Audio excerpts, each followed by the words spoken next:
Fearless Tips and Talks, you will find wisdom and strength to overcome fear and anxiety in a world that feeds it. Fear and anxiety doesn't pick sides. We all experience it in different ways.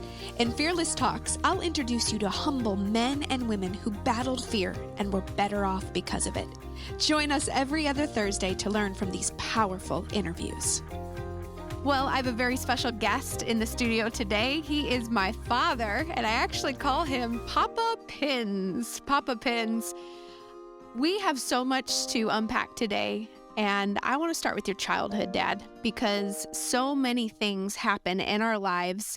And if we can point back to an area or a space or a situation or a scenario that took place, sometimes we can pinpoint and go, oh, that's why that happened. Or maybe that's why I feel this way. Or maybe this is why I have the anxiety I have. We're going to get to the point where as a father, you're able to share what it was like to be a supporter and walk alongside me when I dealt with the nervous breakdown. I've redefined it as a nervous breakthrough. But first, I want to just kind of unpack your story a little bit, Dad. So when I hear about the crazy stuff that you have been through and how you probably should have died like 7 times in your life. Two. What do they say? Cats have 9 lives? Something like that. Yeah. How many lives does Papa Pinz have? Well, I don't know. Two. 2. Okay, so let's go back to your childhood and let's talk about some of the times where you almost got wiped out from this world. Well, the first time that it happened was I got hit by a car. I was in 5th grade. So, you're driving along on your bicycle, getting some gas, crossing the street, and a man hit me, and I didn't even see him. I didn't know where he came from, and I got knocked off my bicycle, and I was out, right? So I'm in the ambulance, and I'm going to the hospital, and I'm completely unconscious. But something crazy happened. I could see above the ambulance that we were going down Chambers Road toward the hospital. And then after that, I woke up in the hospital. But that was all it was. It was like, you did have like this out-of-body thing. So you could see yourself in the ambulance? No. I was seeing above the ambulance. Oh. I was seeing it going down the street, and I knew. And when I told my mom, you couldn't have seen that because you were out, completely unconscious. I said, nope, I saw it. Wow. So after my mom said that, I never talked about it because I thought people would think I was crazy. So I just left it alone, right? But what happened was I went to the hospital, and I had my head was cracked open all the way, fractured skull. So that was pretty bad, but I had a blood clot in my back, which was it looked like a balloon in the back of my back. I couldn't sleep in my back. I had to sleep on my side. And that was what they were more concerned about than they sewed me up and I was fine. I lost a lot of blood, but I was okay. But that blood clot, if it would go to your heart or your brain, you're out. So on my birthday, I was told that the clot had gone away with the medicine they were giving me and that I was going to be okay. And that was like a turning point. So that was number 1. That's a crazy, crazy experience. So you get through that. You make it through that. God obviously isn't done with you at age, when did that happen? 10, 11? So 5th grade, whatever that is. Okay. So then you have another experience where you probably should have died. What did that look like? So that was later. That was in the 8th grade. We went on a picnic to Washington State Park. Okay. And we were all walking on this, I don't understand this stuff, but we were up on a cliff. Stuff you would not see happen today. Today you would not. I don't know what the heck it was.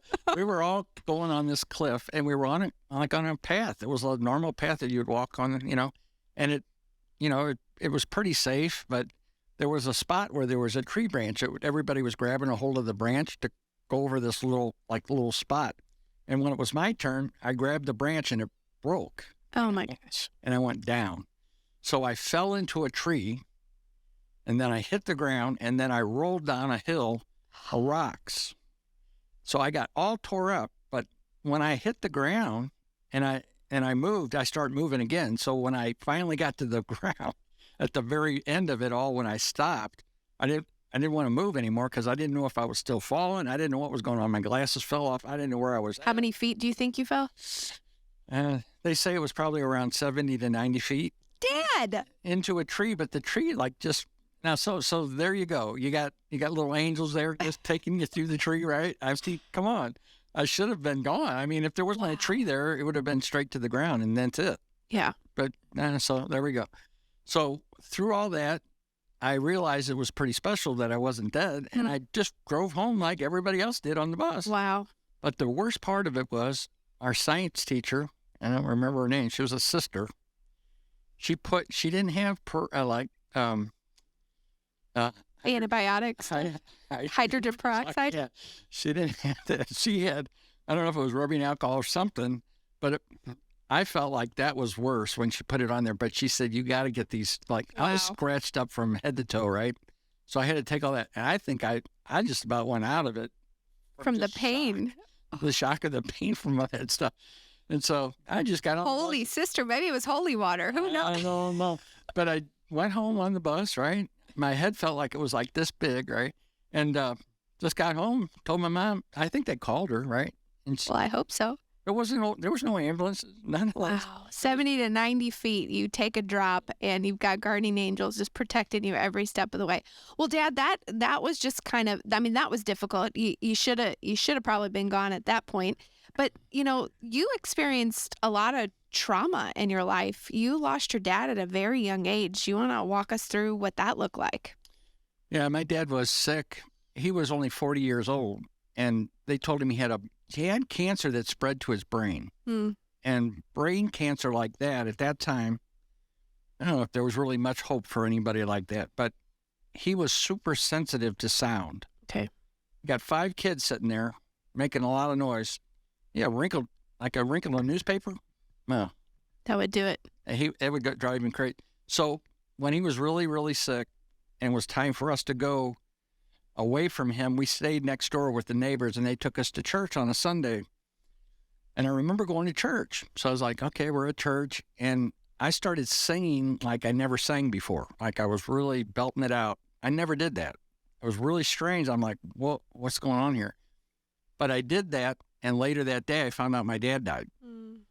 So the weird part of that was, even till today, I still have a problem with singing at church because I'm afraid if I sing, somebody's going to die. Now I know that's crazy, but I don't know, maybe that's just the way a little kid looks at it, but I'm an adult and I still can't deal with it very good.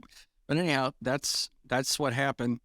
So I was the oldest boy in the family, and I had 2 older sisters and 2 younger brothers, but I kind of felt like I was kind of in a role that I wasn't ready for, right? 12 years old, kind of like the man of the house kind of thing. My mom was really unbelievably strong, but I was trying to help her somehow, but I didn't really know what to do. So it was kind of a stressful thing. That's when I started feeling anxious. That's kind of when it started. Like when things came up and I got stressed out, but I didn't really have any, like panic attacks or anything like that, but it did lead into later. I did. Well, and I think the reason why we wanted to start with your childhood, Dad, is because there's somebody listening on the other side who hasn't correlated the fact that they've went through traumatic events or really serious situations, and those things are pushed down so far, and they're not realizing that it's creating panic and maybe chaos and anxiety in their life today. So you talked to me about a time where you've lost your dad, and now you're at church and you're called by the priest to get up and speak for the first time, and just kind of what went through your mind and your body at that point. And would you say that was maybe the first time in your life that you realized, like, I'm having a panic attack? So there's really a backstory on that. Okay. So in the Catholic Church, as we were brought up, you either have to serve as a altar boy, which would be 4 times a month. Okay. Or you could be a lector, which you would read the Old or New Testament before the priest would do the homily. And then, so my job was to just get up and read, right? And the thing was right there in front of you. All you had to do is get up and read. So my mom says to me, hey, what would you rather do? Would you rather, do it 4 times a month, or just do that one thing? I said, well, what I got to do? And she goes, you just get up and read, it's not a big deal. And I said, okay, I'll do that. So little did I know, the day before I was freaking out. I was like, I was sweating and all kinds of stuff. But the day that it happened that I had to go up there, it was early in the morning, and I didn't know what was going on. I felt like I couldn't talk. I was afraid when I got up there I wasn't going to be able to open my mouth. I got sick to my stomach. I ended up throwing up. It was terrible. I never felt anything like it. I didn't know what that was, but that's what it was. It was a panic. So I got up there and I started talking, and I'm starting to read. Priest says, Chris, you have to speak up a little bit, speak up. I'm like, okay, I'm trying to talk. You can't even get it out. It's like really tough to even talk. I didn't know. I was looking at people, they were looking at me. I'm like, man, this is terrible. So that led me to through my entire life, I had trouble speaking in public after that experience because I didn't know what it was. And I didn't know how to deal with it. Well, there's a couple of things I want to unpack there. First and foremost, in my book, Nervous Breakthrough, Finding Freedom from Fear and Anxiety in a World That Feeds It, I talk about smoke alarms. And you had plenty of smoke alarms leading into speaking that day at church. And it was your stomach hurt. You were having like sweating really bad. Felt like I was going to pass out. Like lightheaded, All can't that. breathe. Like all of those things are smoke alarms. And what's crazy to me is there are so many people, parents included, that when their children come to them and say, my stomach hurts or I can't breathe, we just kind of, oh, it's okay, just go back to bed, or, oh, don't worry, you'll be fine, and we just kind of shove these things under the rug. But I think I'm imploring parents to realize that our children are under a lot of stress. They're under a lot of anxiety, more so than ever before. The statistics say that the high school age student is carrying the same level of anxiety as a psychiatric patient did in the 1950s. So someone that was inpatient for their, anxiety or fears is carrying around the same anxiety as our children are now. So, Dad, I love that you have memories of this. I love that you're able to just communicate it as a grown man now. Like, these are things that I remember as a child that I went through. And it's just important that we understand it, and that we understand our bodies, and that we know that these smoke alarms are actually internal blessings. Like, if we'll just wait and go, hold on a second, I'm having some stuff that isn't quite right, and let's do something about it. So I don't know what you could have done at that point. You could have told your mom, maybe they could have prayed for you. Maybe, they would have just said, hey, this is just too much for you right now. Let's go ahead and take this off his plate, and we'll give it to him another time. And I think it's important too. I don't know the actual statistics on this, but public speaking is up there with the fear of death. I mean, there's a lot of anxiety that comes around public speaking, but I think if we really break up what was going on in your life, you had just lost your father and you were dealing with a massive amount of stress and fear because of the weight that was now on your shoulders. As one of the oldest, you were the oldest son, right? You were the one, and you felt probably protector for your mom and wanted to help her. I mean, any person can now look at that from the inside and go, well, yeah, of course he had some anxiety. Of course he had fear. But this followed you into your adulthood now. Let's talk about your old Chris now. You've got a family.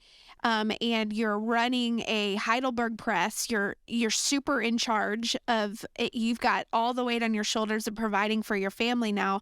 And walk us through you being an adult and feeling like, I think I just had a panic attack for the first time too. Well, what happened was at age 28, I was told that the man that taught me how to run the printing press, he was my teacher at the Graphic Arts Institute.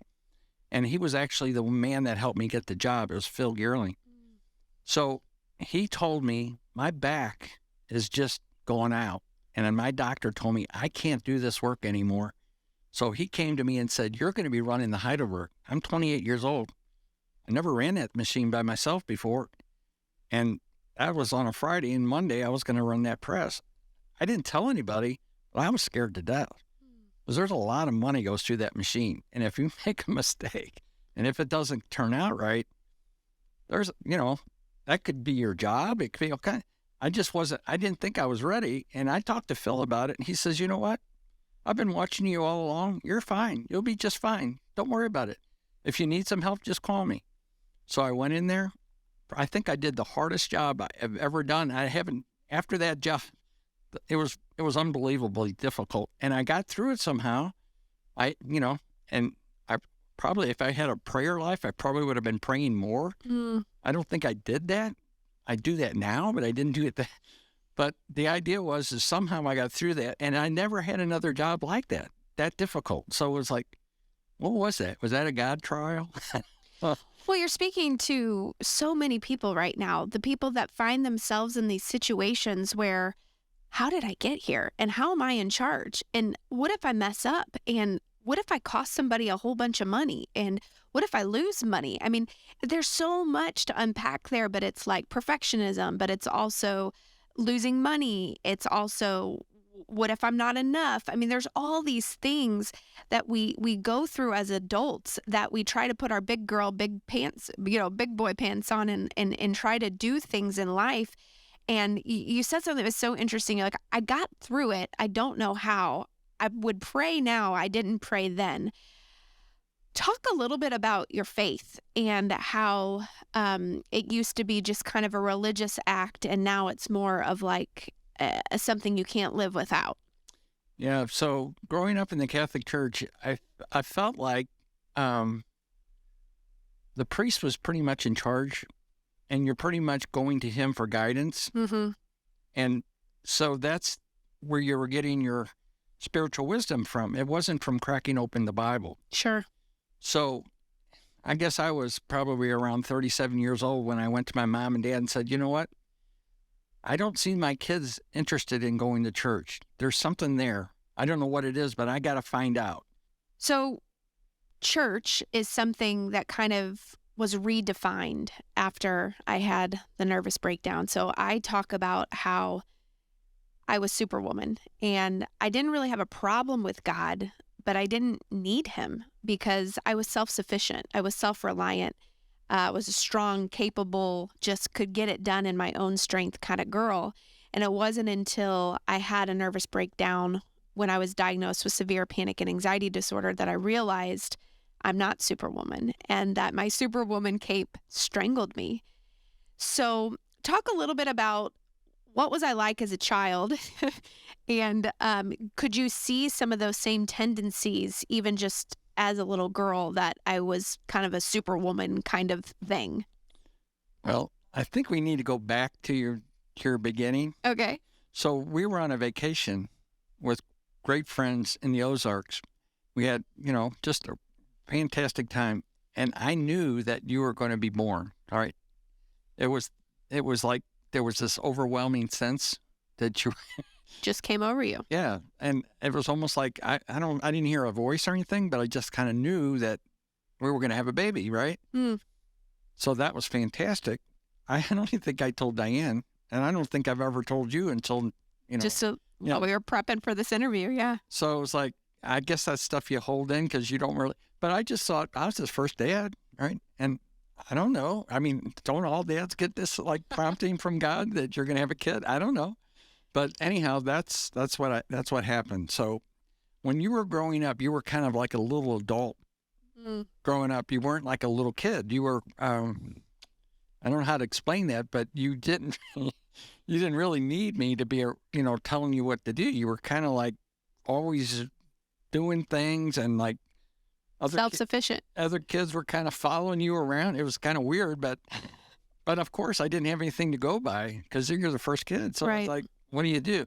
So I'm seeing this little girl growing up, and she's just, that one thing in the book that you were talking about where I remember that little girl that she got sick and you like jumped in. If I would have known that you were going to go through what you went through, I would have called that off. I wouldn't have let you do it. But I mean, and let's back up for those that haven't read the book. We hope that you'll go get a copy of it. But basically what happened was I was in the 4th grade and I loved musical theater, and there was a girl, the leading role, she got sick.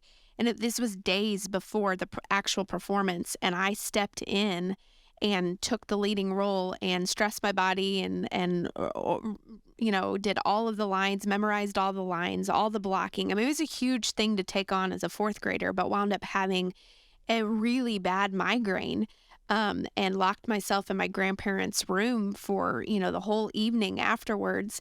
But I remember thinking, like, the stellar performance that I gave was worth it to the pain that I was experiencing. And it was like this addiction to the applause of man and the approval of men became like what my soul lived for. And that like followed me all through, my entire life until I had the nervous breakdown. So that's what my dad was talking about in terms of like, if he would have known that I would have stressed my body that much and was going to have a migraine, he would have been like, absolutely not. I'm not letting this take place. And you are a fantastic father. And I know that you none of the things that happened in my life were because you or mom were bad parents. It was the story that God was writing for me. I think that if we can look back on smoke alarms, we could all be better at realizing like, hey, that is stressful for our children, or we need to pay attention to putting too much pressure on our children. But all the pressure that I took on, I did it myself because I thought I could handle it. I thought I was good enough, worthy enough, and I got my worth and success from the yeses that I did, and then kicked butt and took names after every time I did it. And then I would go and do something more and something more and something. It was like I was trying to outdo myself. So anyway, so obviously I was like a little adult even as a child, but then we fast forward now and I'm a grown adult. I'm married. I have 2 precious children. I'm married to the love of my life. And all of a sudden the doctor slaps me with a diagnosis of severe panic and anxiety disorder. And at that point, I kind of had to shut everyone out of my life because I didn't even know what was going on. I locked myself in my bedroom, wound up having suicidal thoughts. And I don't remember talking to you much during that time because I didn't talk to anyone. I was so far gone and so mentally unstable. But as a father, what was that like for you? No, it was the scariest thing I've ever seen going, in your life, because all I could ever remember is all the plays that you would go to, all the shows that you were in, it just seemed like you were just always excelling at everything that you tried, So I never realized that there was a danger, that you were in danger of anything. I saw you go to Medical West and you Sales manager. Yeah, you went in there asking for a sales job when you really didn't even have any experience. I was like, well, that's the way she rolled. I mean, come on. So you went in there, and then a few years later, you were running the sales force. I mean, that's just the kind of stuff that I not expected, but I was like, yeah, that's kind of what I thought she would be doing, right? And when you went to New York and you said, you came home and you said, I don't know if I can get along with these people. I was thinking, holy cow, you just spent 4 years in a theater program. What's going to happen next? And then you said, well, I think I'm going to get into business, right? Well, I said, well, that's fine, because I know whatever she does, she's just going to go like crazy in that too. And of course, that's what happened. So I wasn't really I didn't see the danger that was coming. There was no way for me to know, because all I could see is like you were just, I never really knew how many hours you were putting in. I really didn't know all the backstory. I mean, I saw your life, but I noticed that you weren't really available to us anymore. Kind of, there was no Christy around, and I thought, what the heck, So there was a lot of hours, and I think, if you think about it, if you're going that hard at work and you've got, and you're not willing to say that I need to take a break here, or don't see that you need to take a break, your body's going to have to give up somewhere. It's got to give out. Something's got to happen. And that was the breakthrough, because if that wouldn't have happened to you, you wouldn't have that personal relationship with Christ that you have today. Yep. I mean, that was like, so to me, the fact that you had to go through that, and that anybody listening to this, as a witness from a dad coming, seeing somebody going through this, you would never in a million years want them to go through what you went through. But if you knew on the outside, coming out of this all this wonderful things that would happen, You're running a ministry. You're helping people. What else could what else could a dad want for a kid, right? To be able to like live their life on fire for Christ and taking every skill that you were, on the theater, the work stuff that you did, all the sales stuff, all that's now you're able to use those skills to help other people. Yeah. To me, there's no better life. You think of a pastor at a church. That's what it's got to be the greatest job, because what you're doing is you're helping them see a path to Christ, right? God does all the work. Yeah. But a pastor or a minister or somebody that's helping, when you tell somebody, hey, this is the direction you need to go, you need to follow Christ. Christ is the way to go. Yep. The truth and the life. And so that's exactly what I start seeing on the after you went through all the difficult parts. So now all I'm seeing right now with the book coming out and all the things that are happening right now is all the good stuff. But boy, there was a lot of stuff that you went through with relationships, all the things that you have to learn how to deal with people, Mm-hmm. how to be able to understand different psychological people, the things that people can hurt you. Personalities. All these things are so complicated sometimes when you're running a ministry. So you have to be wise. You have to pray for wisdom and discernment, and you have to be able to listen to. There's a beckoning from Christ, right? God's trying to direct you in the right direction to be able to help other people, and you got to make sure that you're not hearing the wrong voice, right? Mm. Satan gets in there, but you're really trying to listen to Christ. You're running a ministry, and you want to make sure that you're also being led by, your church. You have people pouring into you, right?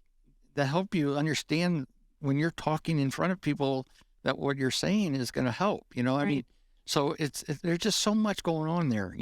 So that's what I was seeing the whole time. I saw that you were getting better and better at that, but you were always going through The valleys. oh man, up and down like a roller coaster. Yep.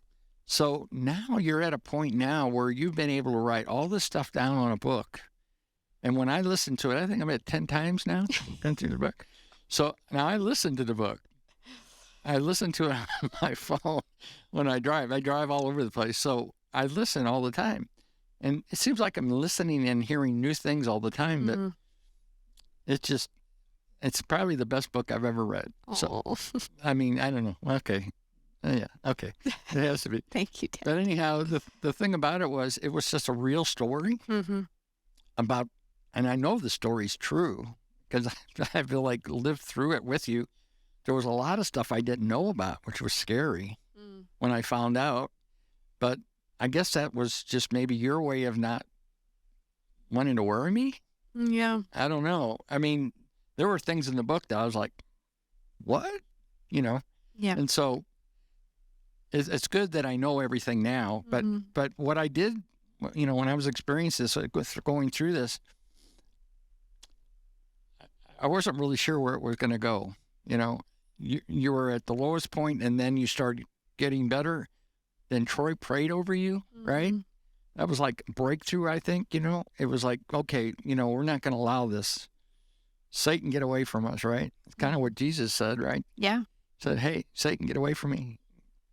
So that's kind of what Troy was saying. We're gonna take this.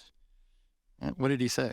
He's going to take authority over the situation, and we're going to rebuke what's happening and ask for wisdom and discernment. And that was the night where Troy decided to pray over me, was when hope started to come, and I felt like I could breathe again. And so any married couple that might be listening right now, or just even if you're single and you have great friends, prayer matters. Prayer is powerful. Prayer changes things. Prayer moves things in the direction that you need to be able to overcome and be truly an overcomer. So, Dad, this has just been such a rich and beautiful time, and I love spending time with you, and I love hearing your perspective, and just even where God has brought you from a child to now one of the greatest dads of all times. Truly, you really are, Dad. Papa Pinz, like super, super, Dad. I think I would love for you to just end with anybody that's listening right now and just give them any advice that you might have for someone, maybe a loved one that is dealing with fear and anxiety, or if you personally are dealing with fear and anxiety. Give them just some advice that maybe you've learned through my journey and then your own journey with dealing with fear and anxiety. Well, I think the most important thing that you can do is when you get up every morning, you start the day off praying. Because when I was going through stuff in my own life that was stressful, I didn't start praying until I needed prayer. I didn't start off saying, hey, God, what do you got for me today? What do you have in store for me? What am I going to do today? How am I going to glorify your name, right? That would have been a great start. But I didn't start doing that until just recently, probably in the last 4 or 5 years.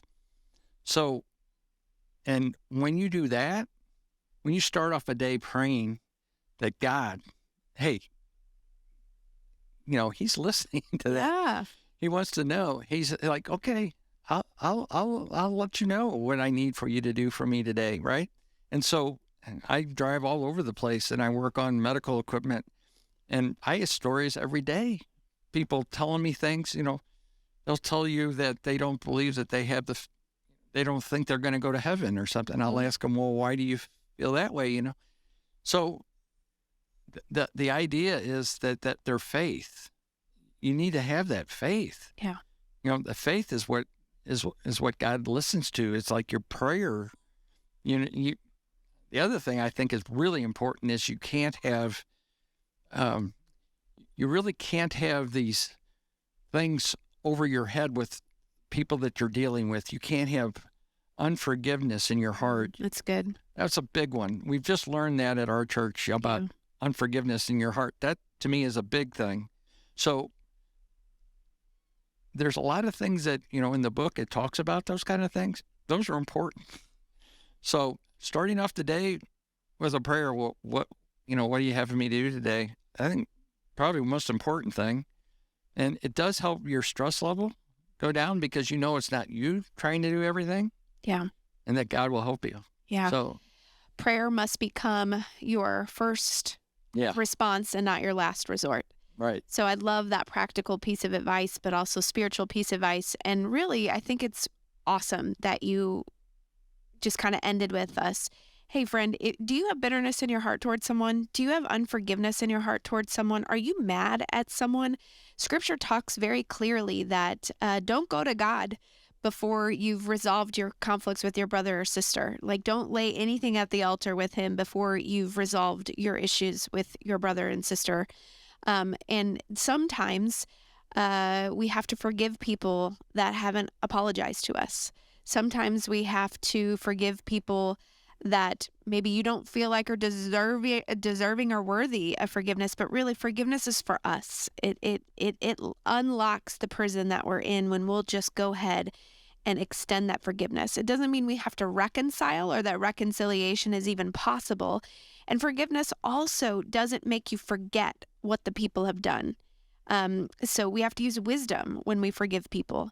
So, Dad, I love that you did that because I think that there are so many people that have enormous amounts of anxiety because they're in conflict or fights or arguments, or they're just ticked at people. And we have to let that stuff go. We have to learn to let God deal with it. So I love that you kind of just ended it out with making sure that we get rid of bitterness and unforgiveness in our hearts.